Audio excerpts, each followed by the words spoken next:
اللہ جب کسی سے ناراض ہوتا ہے تو اسے پاکیزہ لوگوں کی عیب جوئی میں مشغول کر دیتا ہے۔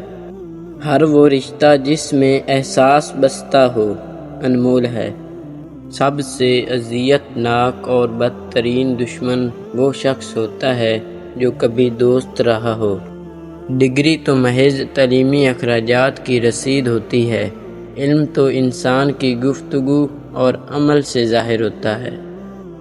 کامیاب لوگوں کی غیبت کرنا ناکام لوگوں کی مجبوری ہوتی ہے۔ اپنے حصے کا کام کیے بغیر دعا پر بھروسہ کرنا حماقت ہے، اور اپنی محنت پر بھروسہ کر کے دعا سے گریز کرنا تکبر ہے۔ حاسد کے لیے یہی سزا کافی ہے کہ جب تم خوش ہوتے ہو تو وہ غمگین ہو جاتا ہے۔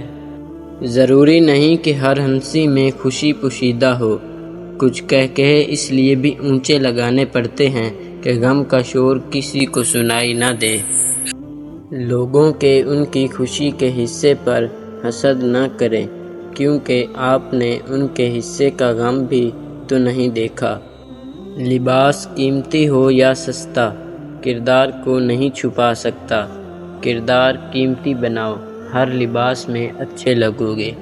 معزز انسان بننا چاہتے ہو تو دوسروں کی عزت کرو، کیونکہ یہ کام معزز بندہ ہی کر سکتا ہے۔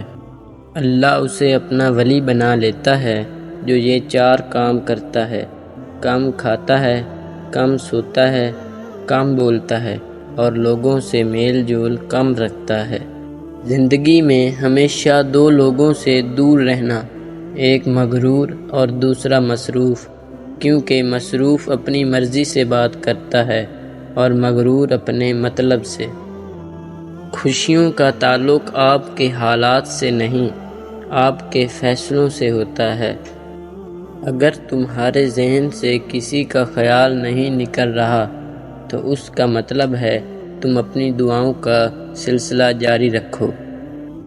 ویڈیو اچھی لگی ہو تو لائک اور چینل کو سبسکرائب ضرور کریں۔ شکریہ۔